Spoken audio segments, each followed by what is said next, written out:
This is Karen with NewClevelandRadio.net, and it is time for K-Yaks with Ken. And Ken has a special guest today who he's meeting for the first time. And I sort of like this. We have Ken on the East Coast, and we have Steve on the West Coast, and I'm somewhere in the middle. And we're just going to do a lot of yakking today, Ken. You Okay. know? So Steve comes up with a lot of theories. So is there anything that you have in mind that you might want to know a theory of, like why the sun is yellow, or why you're on the East Coast and he's on the West Coast? You must All right, we can start with that. Yeah, East Coast versus West Coast. Okay. How's that? So, Steve, how do you come up with the theory once you get this idea planted? So, well, like we had talked about before, they're kind of more stories, as much as they are theories. I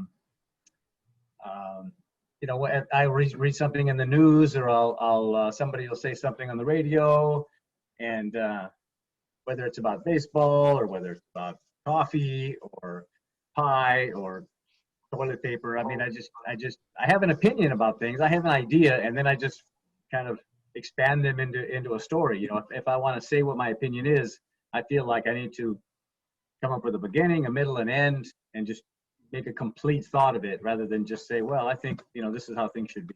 So that's kind of how this all evolved. Just telling little mini stories. Some of them are 2, 3, 4 paragraphs long. Some of them, I have one that's 1 sentence long.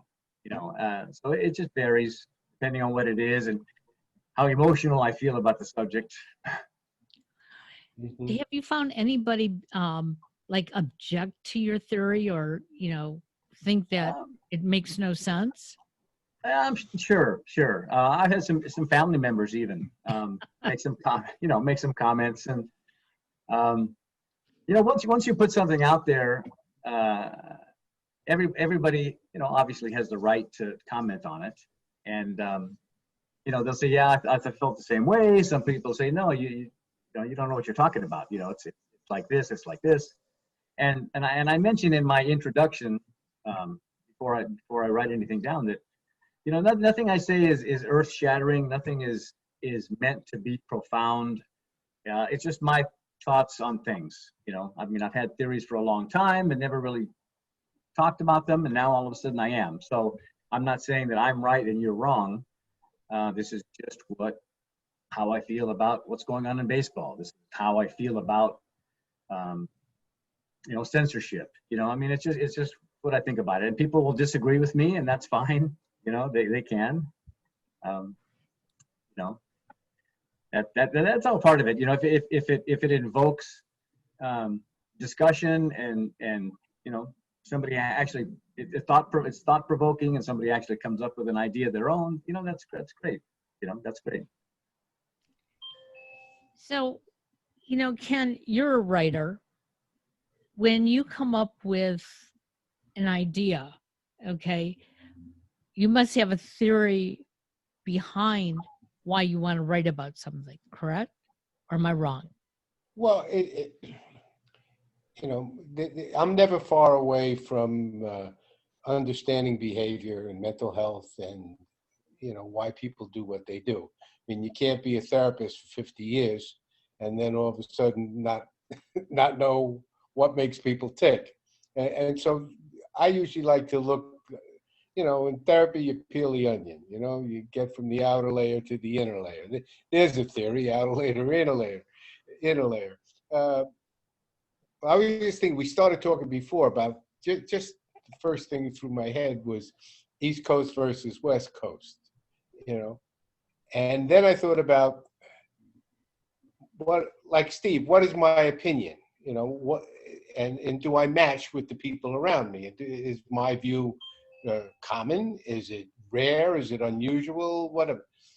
And I'm going to try to tie this in. Initially, when being a New Yorker, Greenwich Village, that's not an average view. You see in the world from a very cosmopolitan, very urban, very experiential world. You see everything. You're not exposed to anything. And so from that point of view, not too many things shock you. Not too many things, make you, oh my heavens, you've seen it all pretty much. So here I am hitchhiking across the country, trying to write down every ride I have, trying to have conversations with anybody who picked me up, anybody in a diner, anybody in a restaurant, anybody in a big rig, anybody sitting on a porch, anybody out in the field, having conversations.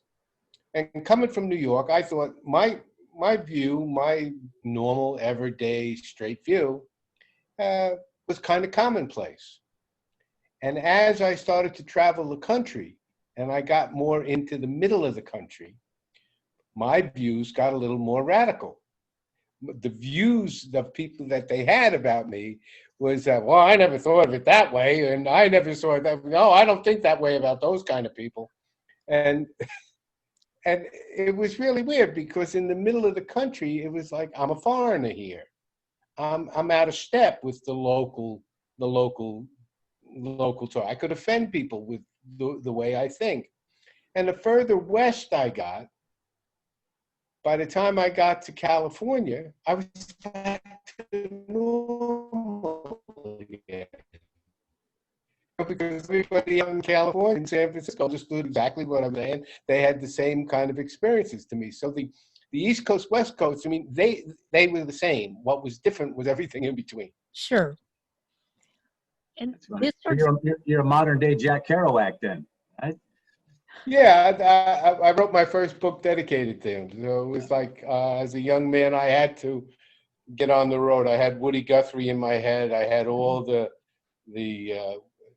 ideas of a young man has to hit the road. You have to go out and earn your young man stripes. Yeah. And so I hitchhiked back and forth across the country. Had a wonderful time. And once I got back to New York, I realized I hadn't seen it all. So a couple of years later, I set out to hit all the states that I had missed. And so I did it for a second time. Wow. And then that's 12,000 miles of hitching. And I figured, well, I can do it here. I might as well be able to do it somewhere else. So I did it in Europe. I went around all of Europe, wound up in Africa, wound up in Marrakesh in Morocco, Wow.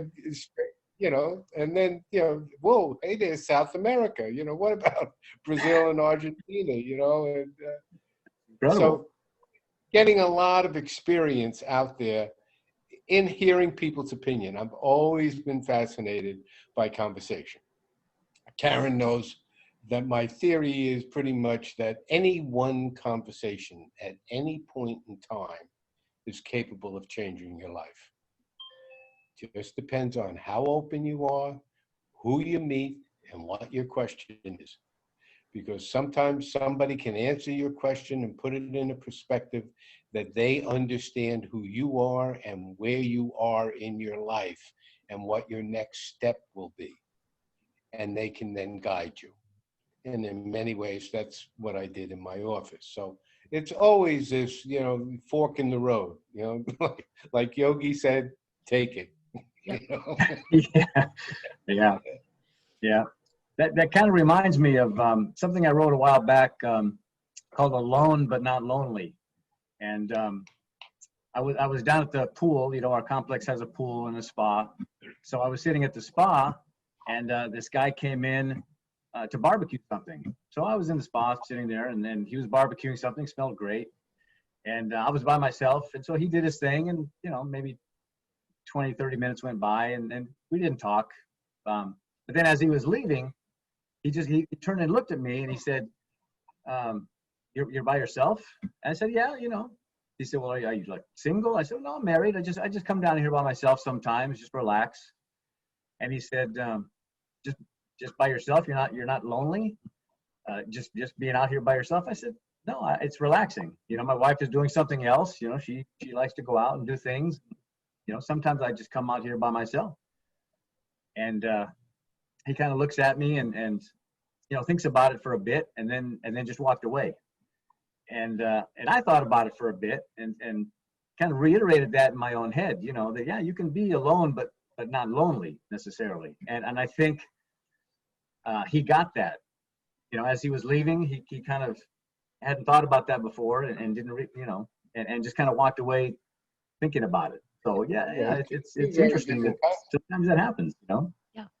Two very different concepts. You know, Yeah, one is the exactly. self, and the other one is self and other. You know, so it's like, if you can't be good by yourself, I pity the poor person who tries to hook up with your other. You know, Right. you got to bring something to the table. And if you're not okay by yourself, I mean, the minute you're not with someone, if you're getting lonely, you're depressed. Yeah, and I know people like that. Yeah, well, I mean, don't want to be judgmental here, but that being descriptive is that you have to be okay by yourself. That, you know, that's when you think.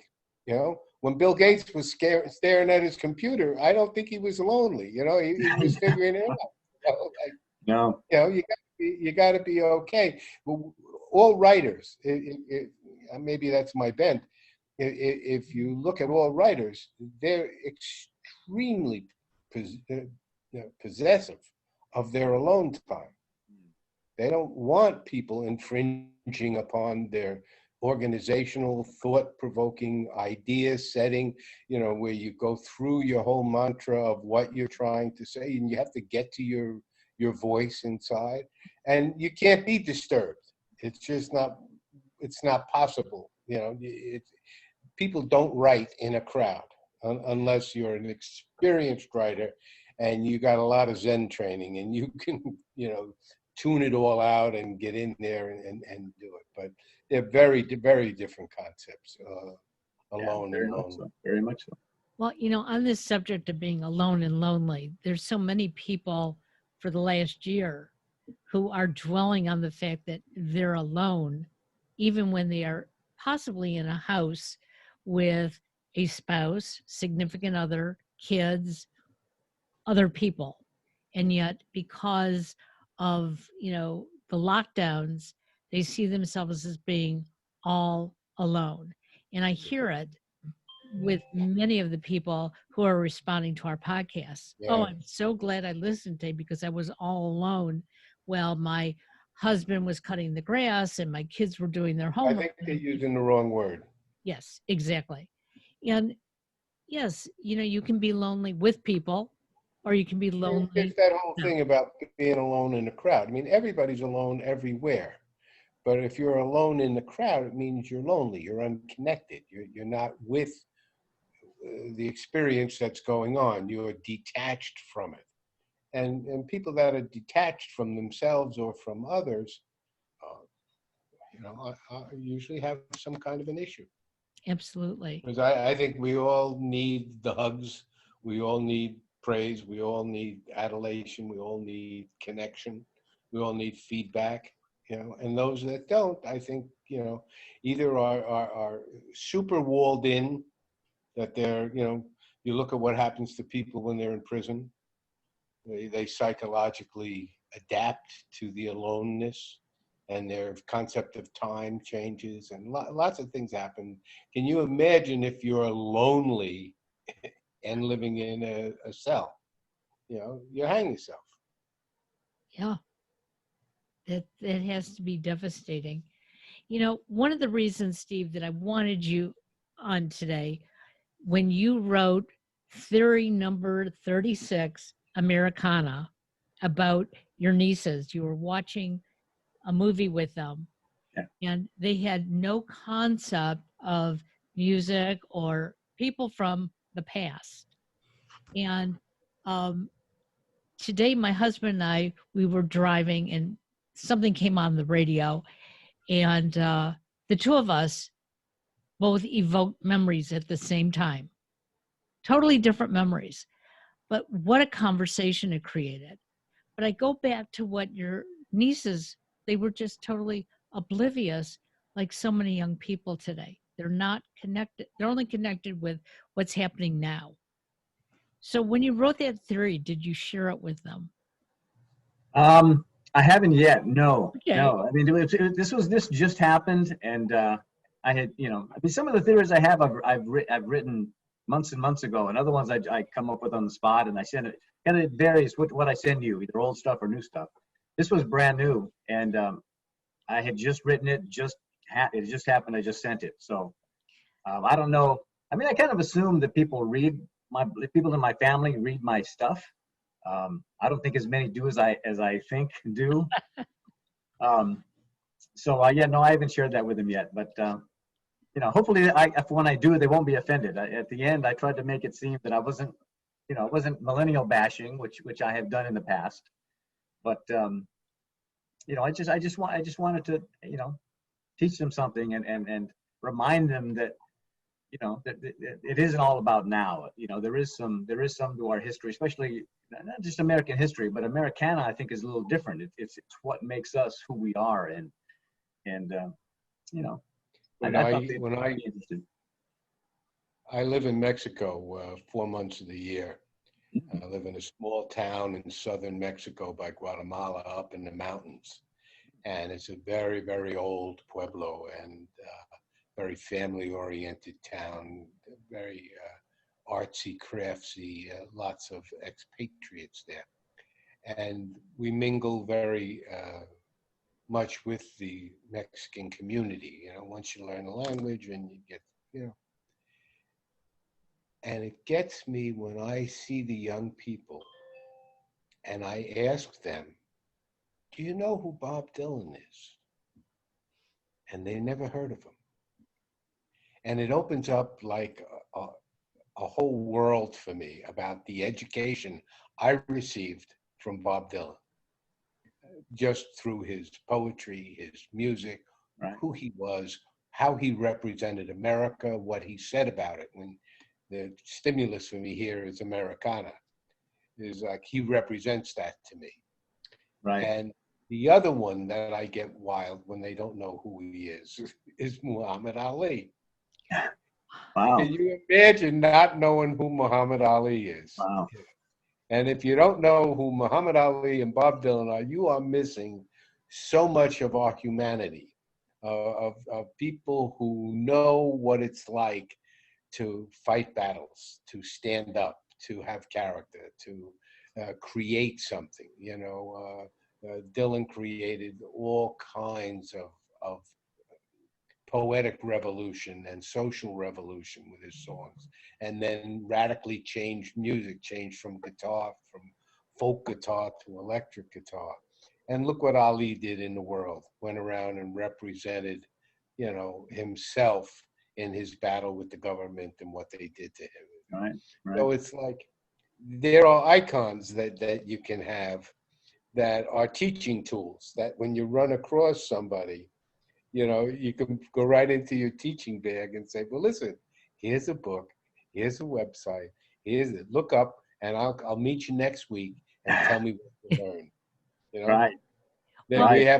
we have this thing on Saturday called an intercambio. It takes place at the local library, and the Mexicans come in and we speak English to them for an hour, and they speak Spanish with us for an hour. So. Wow. It's a cultural interchange. That's cool. And then there are all the combined music, the folklore of the Mexican music and dance culture, where the gringos go to a village where there'll be a celebration. And then we try to bring them into the world of Bob Dylan and Bruce Springsteen and music, That's very cool. Yeah, it's neat. It's neat.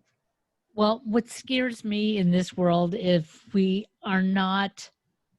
don't take what we have today and figure out where it came from yesterday and where it's going to go tomorrow, our young kids who are growing up today, they're going to be very stagnant as they grow older, because they're going to be sort of just tuned into one thing. I feel very blessed that, my parents, they knew I wanted to listen to rock music, but there was all kinds of music playing in our house. They may have known that, I was interested in, girly things, but you know what? My father still would sit me down and say, you're going to watch this boxing match with me or this football game. and I would sit there and cry my eyes out, didn't want to do it. But I'm so glad that he did, because now I appreciate all kinds of sports. And I wouldn't have if I didn't have that nurturing. Mhm. And that's what I'm finding in your theories. And maybe it's just me, and I hope not. But when I read the theories, it's like, so how do I feel about that?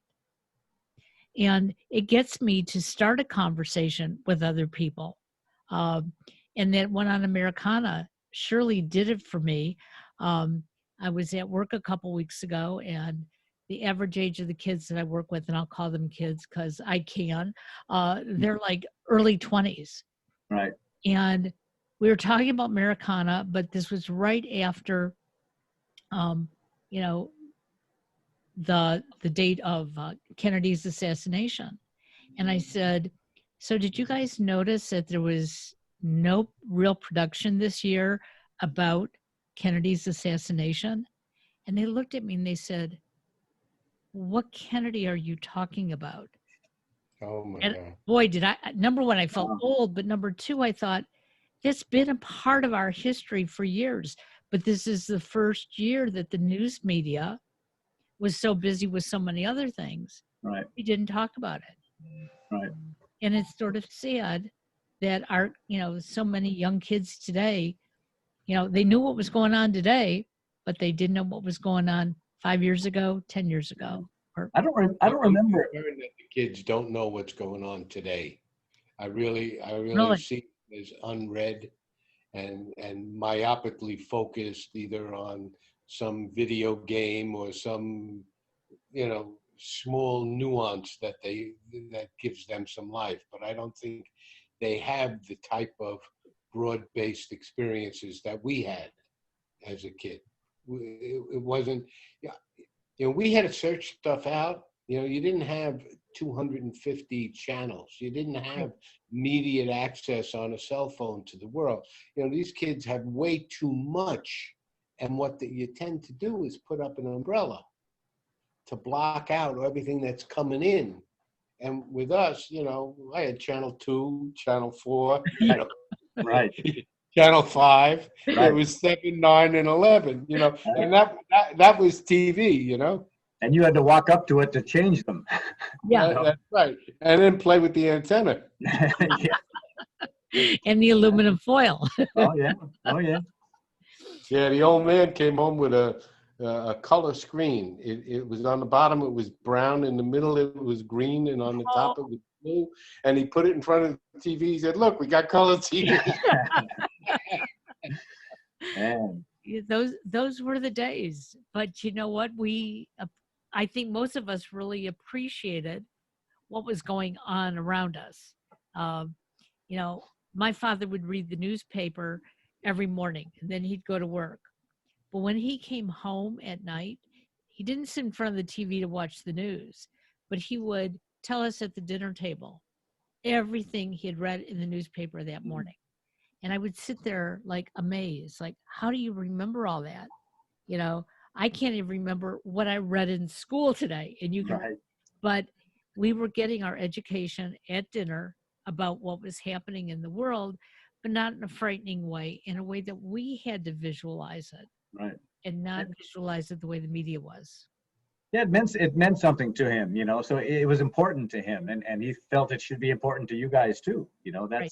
That's how it was. It's different now. I don't remember a generation like this that is so indifferent to those kind of things. I don't know.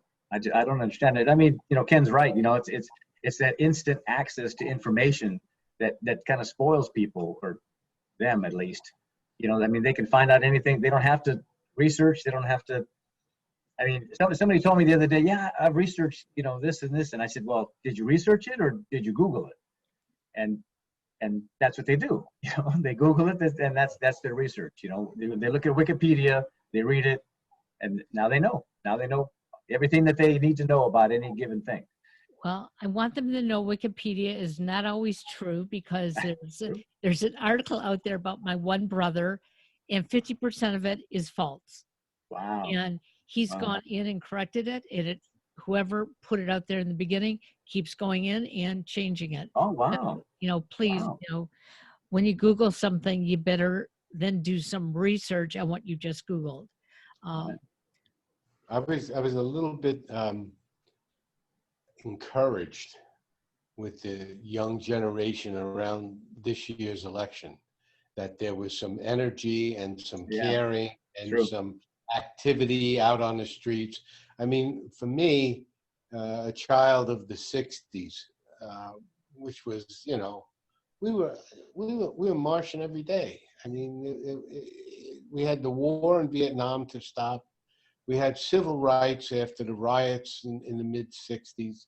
I lived in Greenwich Village, so there was the Stonewall, it was gay rights, and then the women's movement. So, I mean, and then, they all came together at some point, at the moratorium down in Washington, you know, just trying to change the world. We had a very, very powerful generation that was very vocal, had a lot of good ideas, a lot of strong people.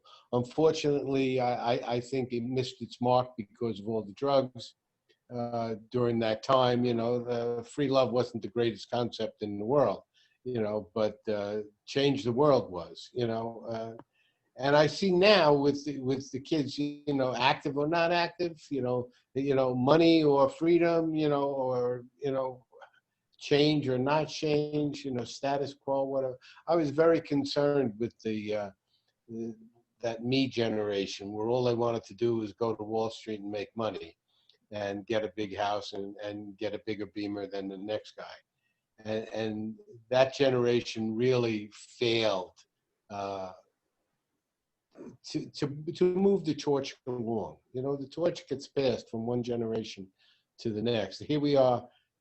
I'm 60 years from when I thought we would achieve equal rights and civil rights. And we get the guy we just had in the office. I mean, it's like, oh my God. Yeah. Like all that for nothing? You're kidding me. Yeah, it's true. It's true, though. It really polarized the country. I mean, you either were one way or the other. And I heard so many more young people's opinions than I'd ever heard before, about politics and about this and that. And I was surprised. I mean, some I agreed with, some I didn't. But I was just like you, just kind of surprised and pleased that they were actually had an opinion and they were willing to talk about it, on Facebook and wherever. They felt strongly about the politics of this country, and that hadn't happened in a long time. What was really interesting is in Mexico, and talking to the young teenage, early 20 Mexican boys and girls, they have no doubt who Trump was. They have no doubt at all. 99%. You look at the Trump and they shake their head. I mean, they don't even speak his language. Yeah, they don't even speak his language, but they get him. And the ones here who speak the language still don't get him. I mean, like it's scary. It's really scary. What is going on in terms of, we just saved democracy with this election. The process of integrity and people stepping up, both sides of the aisle. My father was a Republican. I grew up in a Republican family, and they weren't crazy. They didn't. They loved the country. My father was an immigrant. He was proud to be in America. He would wave the flag for America. He served in the war. But he believed the Republicans carried the flag. He would be spinning in his grave if he saw what's going on with Republicans today, about how they can support a guy who will call an election a lie because he lost it. Yeah. And perpetuate a myth, and as the president of the United, representing the Constitution, representing the oath of office. It's so vile, it just gets me wild. And I don't understand why people don't get it. How can you not get it? How can you not see how vain this man is? Yeah. But Yeah. let's go back to Germany in World War II. How many people didn't get Hitler? Yeah. Okay. I was talking to a young man the other day whose mother and father were both part of the Holocaust. And his father and mother lived on the same street. They both got taken away on the same day. And they all got split up. Now, they happened to have met after the liberation. But the boy's family did not want to believe that Hitler really was going to do what he did. Wow. And even after the war, when he, met up with this guy's mother, who became this guy's mother, he kept saying, he couldn't have been that bad. There must have been something else. And this is how this young man was brought up. And he said he would go head to head with his father because he said, look what you went through. That was because of him. And he goes, yeah, but not just because of him. There were other people involved. Well, why were they involved? Because they were sheep. They were following Hitler. And that's what I think has happened here. People wanted to change. He said he was going to make a change. He said, everything's going to be great. And if you don't know how to do it yourself, you're going to fall in line and say, okay, make it great for me. Did either of you watch the Empires of New York? No. It's a show on, I believe it's HBO. Okay. It's about the master builders of the 80s in New York, where, New York was hot, moneyed, everything was glitzy, glamour, Studio 54, Right. you had MTV, it was the age where everything was image. And the five people they talked about was Boesky, Trump, Leona Helmsley, John Gotti, and Rudy Giuliani, Yeah. who ruled the 80s because MTV was now, you didn't just were a singer. You now had an image. You had a following. Look what Madonna and people, who became media stars. You didn't particularly have to have a repertoire. You needed to have an image. And if your image sold and then you were seen everywhere, then Page Six picked you up, you were in the newspaper. Now you could be a glitzy star, a celebrity. And that's where Trump got his image. He was the brash, young, New York entrepreneurial builder who took $1 million and made $1 billion. And while this show exposes that he actually lost $10 billion in 10 years, and they show all the bankruptcy, and they show you Ivan Boesky with the fake money of Wall Street and the greed and the avarice that was going on, and Leona Helmsley, the Queen of Mean, killing people. When her son died, she was so mad at her daughter-in-law that she wrote her out of the will and made her move out of the Hemsley apartments. Her own daughter. Wow. So here is the whole thing of image and who people are on, who they look like compared to who they are. And if you look at this administration that just ended, that's what it was. It was all about image. It was a TV star who said he was rich and smarter than everybody else. Actually, he's in debt and he's dumb as a rock. Style over substance. Yeah. Yep. Yeah. And like I remember that old commercial about the lady cooking, where's the meat? Right. Well, where's the meat here? Right. So a hamburger, nothing between the buns. Yeah. Right. Absolutely. So just these conversations that we're having now are based on thoughts and theories. And if we want to know more about them, we should do research. That's really what a query is all about, is going out and doing the research, not necessarily just Googling something, because Googling something might be my opinion or yours. Mm. But I think, And not all opinions are equal. oh, that's true. That's true. Um, especially when I was growing up in my house, my opinion was never equal. Yeah, I was the daughter. The sons were more important back then.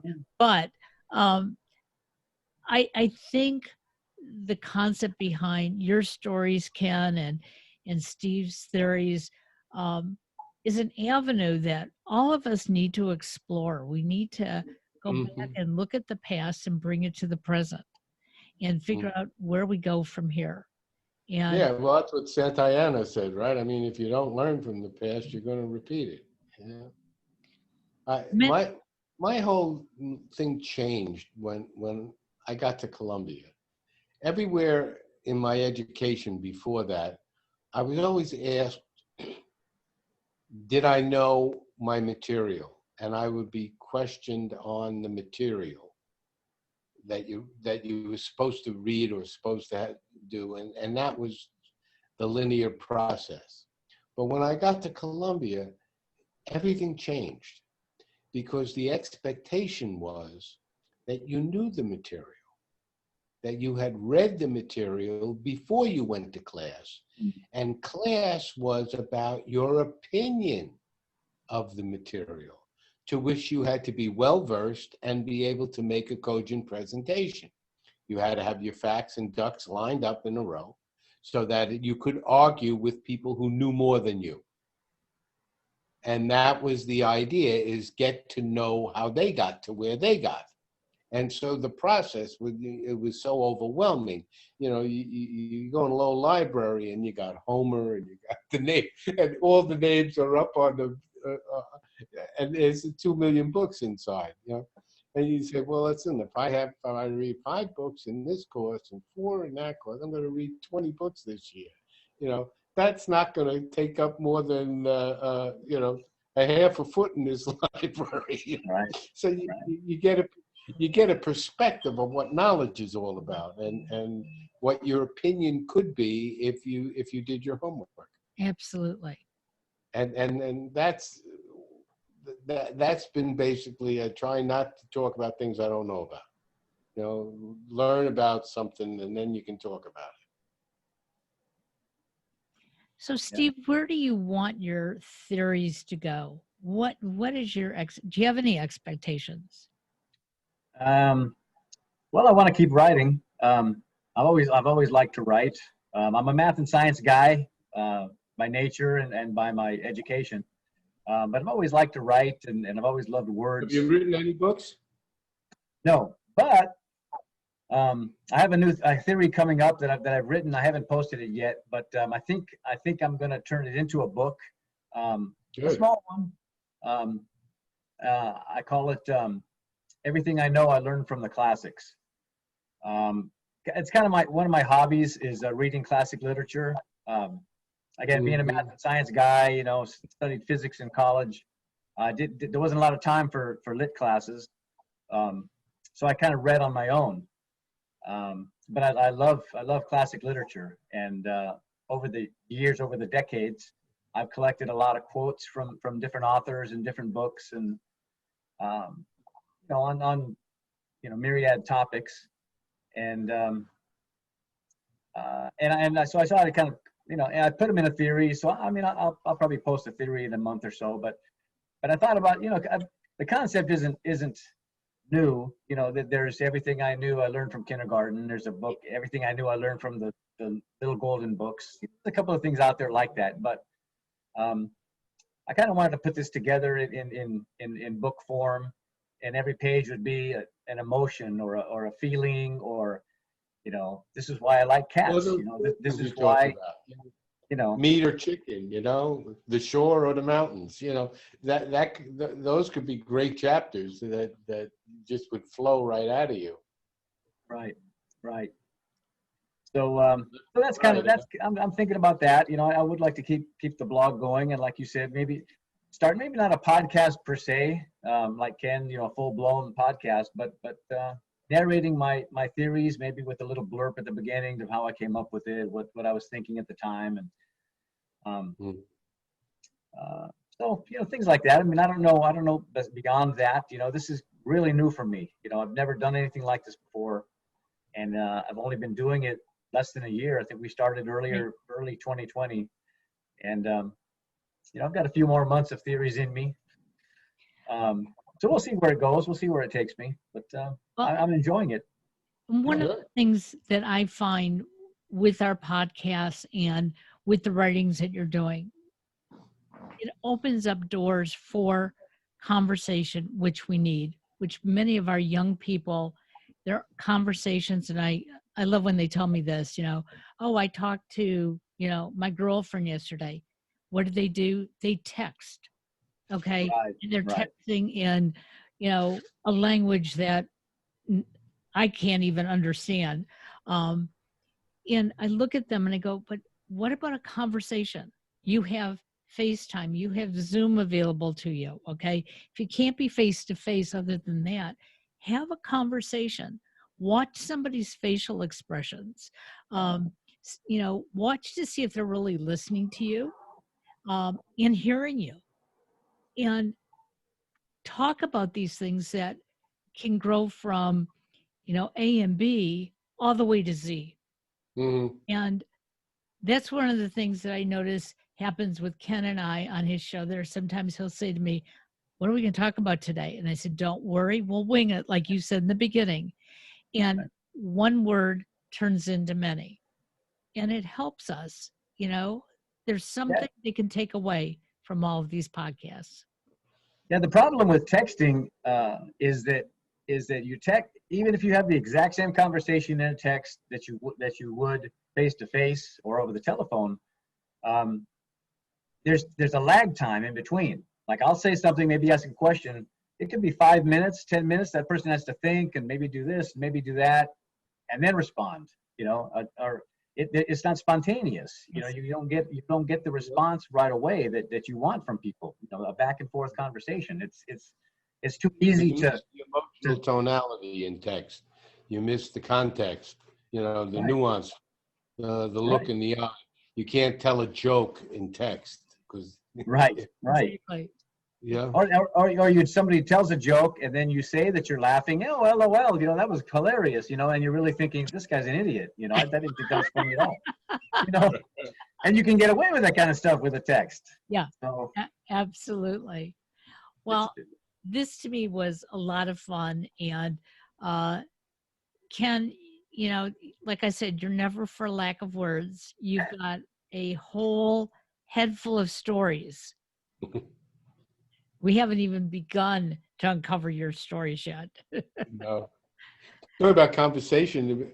I remember at the dinner table with my two kids, and we, I would start it off and say, "Well, what do we want to talk about today?"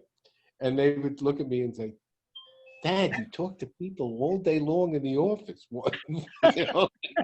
Right. You want more conversation? Well, what kind of conversation do you need from us?" And I said, "Well, it's not that I need it from you. It's that maybe you should need it from me.